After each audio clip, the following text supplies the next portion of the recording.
তো যেহেতু এই কর্মসূচির ঘোষণা করেন, তো সেই একটা যারা একটা পতাকা উঠাইতে চায়, পতাকা উঠাবে, দেশের পতাকা উঠাবে, তাদের দলের পতাকা উঠাবে, এই তো।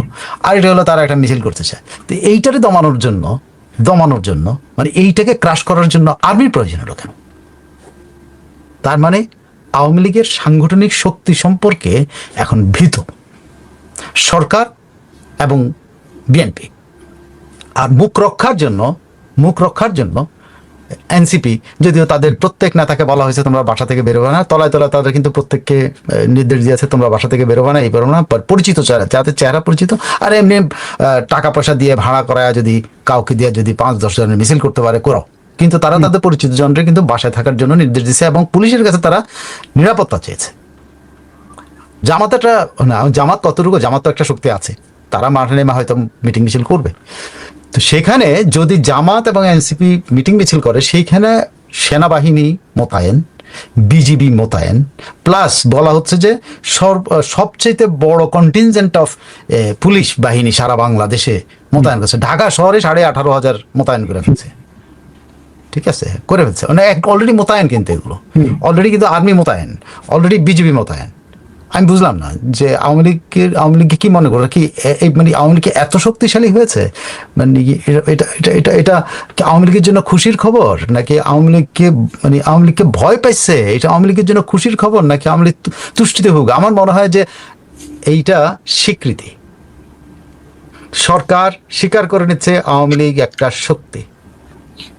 সো আওয়ামী লীগকে দমন করার জন্য তারা এই সেনাবাহিনী নামাইছে, বিজিবি নামিয়েছে, নামিয়েছে। আওয়ামী লীগকে একটা শক্তি হিসাবে স্বীকার করে নিয়েছে, সেটা মানসিকভাবে স্বীকার করে নিয়েছে, সাংগঠনিকভাবে স্বীকার করে নিয়েছে, সরকারের তরফ থেকে স্বীকার। 3টা জায়গা থেকে আওয়ামী লীগের এই স্বীকৃতি। তবে আওয়ামী লীগের জন্য আপ্লুত হওয়ার কিছু নেই, কারণ তাদের উপর দমন পীড়ন হবে, সো এর আপ্লুত হওয়ার কিছু নেই। কিন্তু একটা জায়গায় আওয়ামী লীগ কিন্তু অলরেডি অ্যাচিভ 3 থিংস।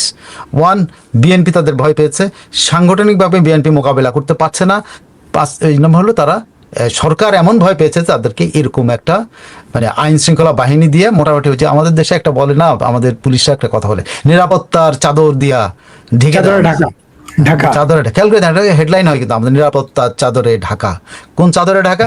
ঈদগাহ মাঠ যেরকম চাদর দিয়ে ঢেকে রাখে না, এরকম আমার ধারণা। আমার না এই যখন নিরাপত্তার চাদরে ঢাকা, হ্যাঁ, যখন লেখে তখন আমার ঈদগাহ মাঠের কথা মনে পড়ে যায়, যে ঈদগাহ মাঠের উপর এরকম চাদর দিয়ে ঢেকে রাখে, এরকম চাদর দিয়ে বাংলাদেশ ঢেকে ফেলছে।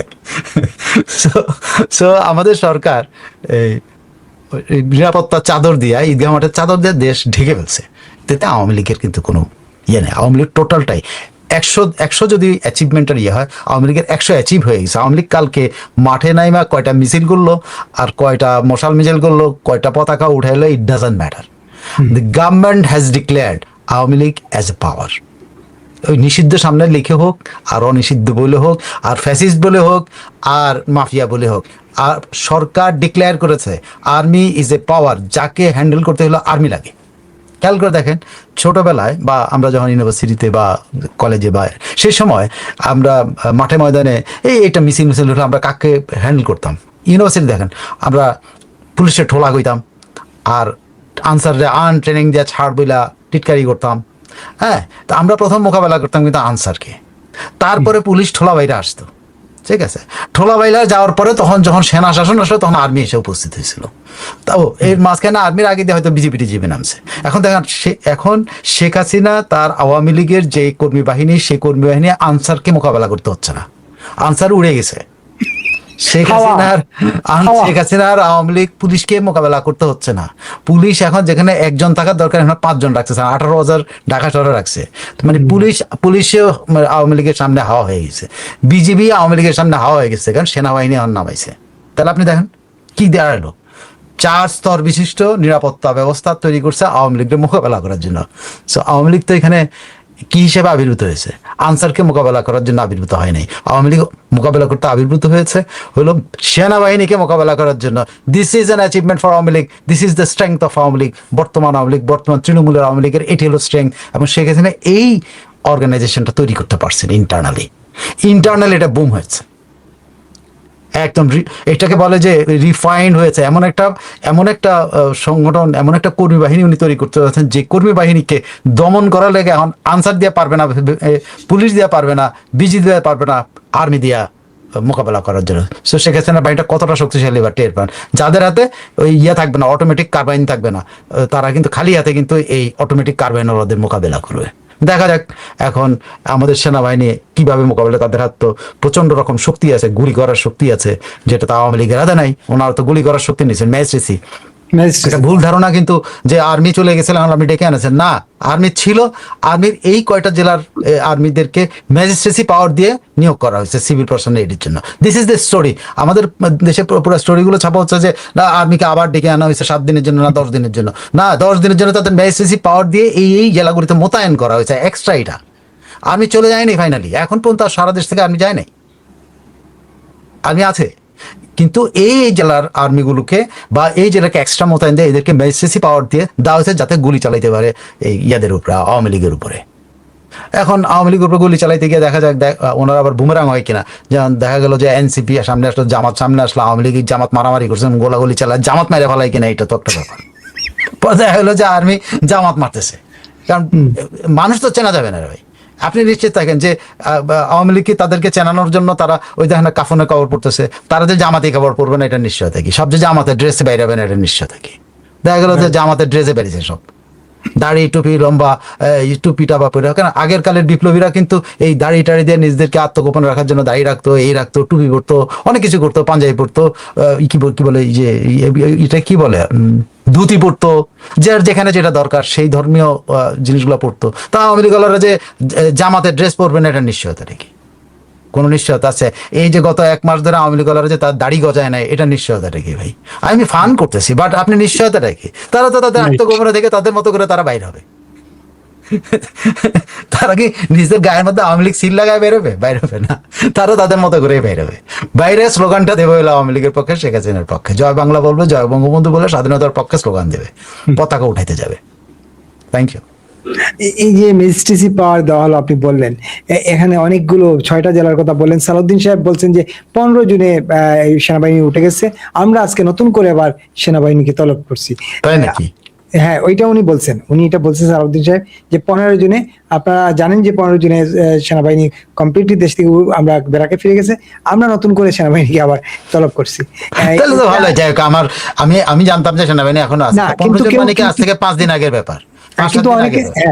কিন্তু অনেকেই বলছেন না সেনাবাহিনী আছে মাঠে।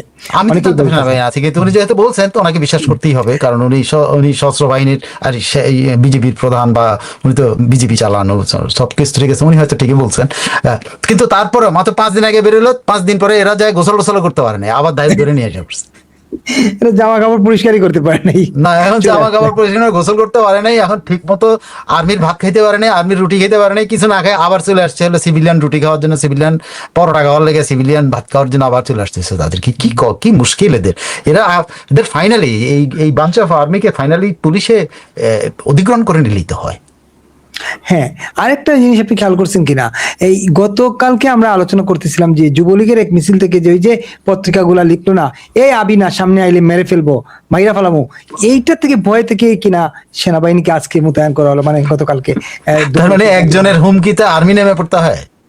এটাই তো আমার কাছে এটা মনে হইতেছে। ওই ছেলের তো এখন অন্য ওর খুঁজে বাইর করে ওরা তো বিপ্লবী নেতা বানায় দেওয়া উচিত, যে ওটা হলো আমাদের বিপ্লবী নেতা, যার ভয়ে পুরো আর্মি নেমে পড়ে।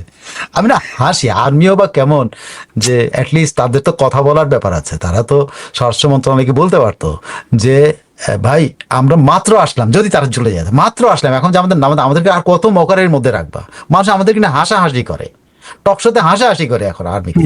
আপনি টকশোগুলোতে দেখেন, আমি আপনার এখানে কথা বলে মাঝে মধ্যে মনে করি আপনি যেন আপনার কোনো সমস্যা না, আরে ভাই পুরা টকশোতে আর্মির নিয়ে হাসাহাসি করে রীতিমতো। হ্যাঁ, আমি তো হাসাহাসি করতেছি না, আমি ওদেরকে করতেছি, গ্লোরিফাই করতেছি। বরং আমি এটা বলতেছি, আমি তাদেরকে বলতেছি যে আর্মিতে থাইকা পুলিশি করার দরকার কি? পুলিশি বাড়তি প্রমোশন নিয়ে, বেশি বেতন নিয়ে পুলিশেই থেকে গেছেন, তাইলেই তো হয়ে যায়, আর দরকার কি এত কষ্ট করেন? এই নাম দিতে পারেন, আর্মি পুলিশ বা পুলিশ আর্মি, একটা নাম সুন্দর করে কিছু একটা দিলেই হলো, দিতে পারেন একেবারে। কিন্তু আরেকটা প্রশ্ন জাগে, এই যে 6টা জেলায় কেন যুদ্ধ ঘোষণার মতো একটা অবস্থা? আর্মি নামানো মানে তো যুদ্ধ ঘোষণা। 6টা জেলায় আর্মি, বিশেষ করে কোন জেলায় বলেন তো, তাইলে বোঝা যাবে। তাইলে আমি বলি, ঢাকা, গাজীপুর, নারায়ণগঞ্জ, চট্টগ্রাম, ফরিদপুর, গোপালগঞ্জ, আর আরেকটা হচ্ছে কয়টা বললাম? ঢাকা, নারায়ণগঞ্জ, গাজীপুর, চট্টগ্রাম, গোপালগঞ্জ, এই ফরিদপুর, এই 6টা জেলা, হ্যাঁ 6টা জেলা হয়ে গেছে। না, ফরিদপুর এবং গোপালগঞ্জ হলো ওই যে ওখানে বঙ্গবন্ধুর এলাকা মনে করে যে ফরিদপুর মানে বঙ্গবন্ধু। সো একটা মানসিক যন্ত্রণা, হ্যাঁ মানসিক একটা যন্ত্রণা আছে যে এইখানে বিদ্রোহ। আর গোপালগঞ্জ হলো, গোপালগঞ্জ অলরেডি বিদ্রোহ করছে, ইয়াকে ধাওয়া দিচ্ছে, হ্যাঁ। তারপরে আর ঢাকা হলো এটা চিরাচরিত, ঢাকা সবসময় তো রাজধানী, তো রাজধানী তো নিরাপদ রাখতে হবে, দেশি বিদেশি কত মানুষ থাকে। সো এরা তো এই জায়গার নিরাপদ। চিটাগং আমাদের সেকেন্ড ক্যাপিটাল, মানে second commercial capital. So commercial ক্যাপিটালকে প্রোটেক্ট করতে হবে। সো এই দিক দিয়ে ঠিক আছে। আর নারায়ণগঞ্জ আর গাজীপুর হলো স্ট্র্যাটেজিক্যালি, গাজীপুর আওয়ামী লীগের, নারায়ণগঞ্জ আওয়ামী লীগের। এটা কিন্তু মাথার মধ্যে, মস্তিষ্কের মধ্যে আছে, কিন্তু খেয়াল করে দেখেন এই নামগুলি, খেয়াল করছেন জিনিসটা।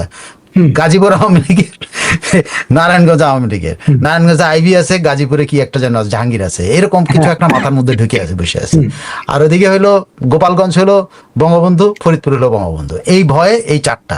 আর স্ট্র্যাটেজিক্যালি যেটা, এটা স্বাভাবিকভাবে যে কোনো সময় যে কোনো কিছু করে, সেটা হলো আপনার রাজধানীকে ইয়ে করা হয়, প্রোটেকশনে রাখা হয়, এই জন্য যে এখানে দেশি বিদেশি কূটনীতিবিদ অনেকেই থাকে, এখানে যেন কোনো এমন কোনো পরিস্থিতি তৈরি না হয় যে পরিস্থিতিতে মানুষ ইয়ে পড়ে, মানে সমস্যায় পড়ে, এবং সেটা ইন্টারন্যাশনালি কোনো যেন প্রচার। ধরুন ঢাকায় যদি একটা বড় ধরনের কোনো কিছু আওয়ামী লীগ শোডাউন করে ফেলে, তাহলে সেটা কিন্তু আন্তর্জাতিক খবরে পরিণত হবে। চিটাগংয়ে যদি একটা বড় ধরনের শোডাউন করে ফেলে, তাহলে কিন্তু আন্তর্জাতিক খবর, যদি গোলাগুলিও না হয়। আর গোলাগুলি হলে তো বাংলাদেশের যে কোনো প্রান্তেই কিন্তু বড় খবর হবে ইন্টারন্যাশনাল। এটা মনে রাখেন, ইন্টারন্যাশনাল মিডিয়া পুরোটা এরকম ইয়ে দিয়ে বসে আছে উপর থেকে, ওই যে বলে না, এই যে গুগল আই দিয়ে এরকম দেখতেছে কোথায় কি হইতেছে। আর আবার আপনি দেখেন বিজিবি নামাইছে হচ্ছে কক্সবাজার, মাদারীপুর, শেরপুর, গাজীপুর ও মৌলভীবাজারে বিজিবি নামিয়েছে। এই 5 জেলায় হচ্ছে বিজিবি।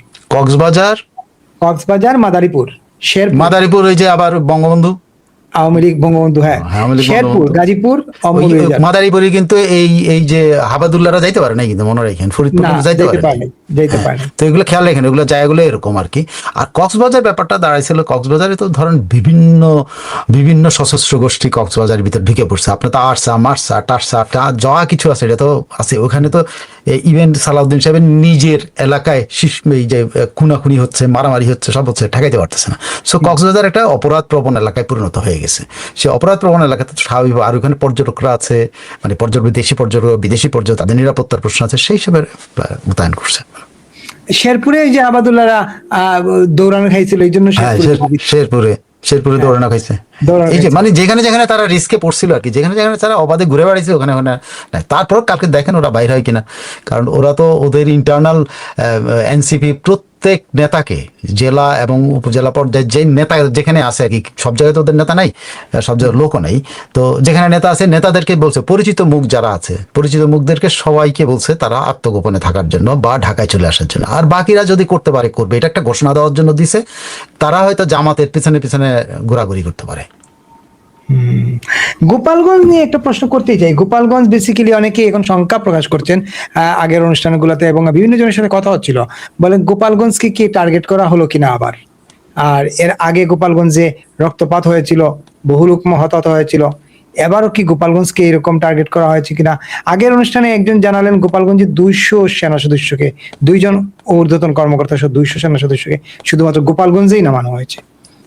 সেনাবাহিনী কি করবে ওখানে? যদি আমি জানি না এটা কি ইনফরমেশন, কিন্তু গোপালগঞ্জে যদি কিছু করে, গোপালগঞ্জে কিছু করতে হলে তো পলিটিক্যাল লাগবে, এলিমেন্টস গুলো লাগবে, ফাইটিং এর মধ্যে সেনা কিছু একটা হবে। তা গোপালগঞ্জে কি হবে? যদি জামাত ওখানে বের হয়, মারামারি হবে।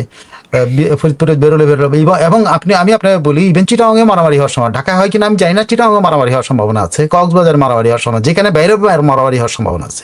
একদম নিশ্চিত থাকেন, আওয়ামী লীগ ছেড়ে দেবে না এবার।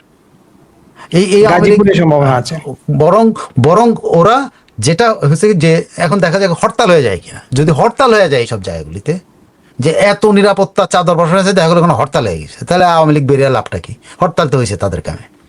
খেয়াল করে দেখেন এইসব জায়গায় কিন্তু এই ধরনের দেখবে যে যানবাহন চলাচল কমে যাবে, এইটা কমে যাবে, সেটা কমে যাবে, এটা এক ধরনের হরতাল পরিস্থিতি হয়ে যাবে। তো আওয়ামী লীগ তো এটাই আওয়ামী লীগের জন্য যথেষ্ট। তারা ওখানে মাঠে নেমে এত মারামারি করার দরকার নেই আর। না, তাদের আহ্বানে যদি তারা মাঠে নামবে এইটার জন্য। যদি সে সেনাবাহিনী, বিজিবি সবাই মিলে যখন হরতাল পরিস্থিতি তৈরি করে দেয়, তাহলে তার কোনো দরকার নেই। তবে আমি জানি না এতটা পর্যন্ত যাবে কিনা। এনসিপি বা জামাত যতটা চাওয়া মারতেছে ততটা তারা মুখোমুখি হচ্ছে, মানে এমন কোনো পরিস্থিতি তৈরি করবে কিনা যেটা ইন্টারন্যাশনাল খবর হয়ে যায়। কারণ এটাই কিন্তু ভয়। তারেক রহমান এখন বিদেশে আছেন, তিনি কিন্তু আজকে চায়নাতে আছেন। সে চায়না থাকা অবস্থায় যদি ওনার দেশের ভিতরে এমন কিছু ঘটে, একটা লোকও যদি মারা যায়, আই টেল ইউ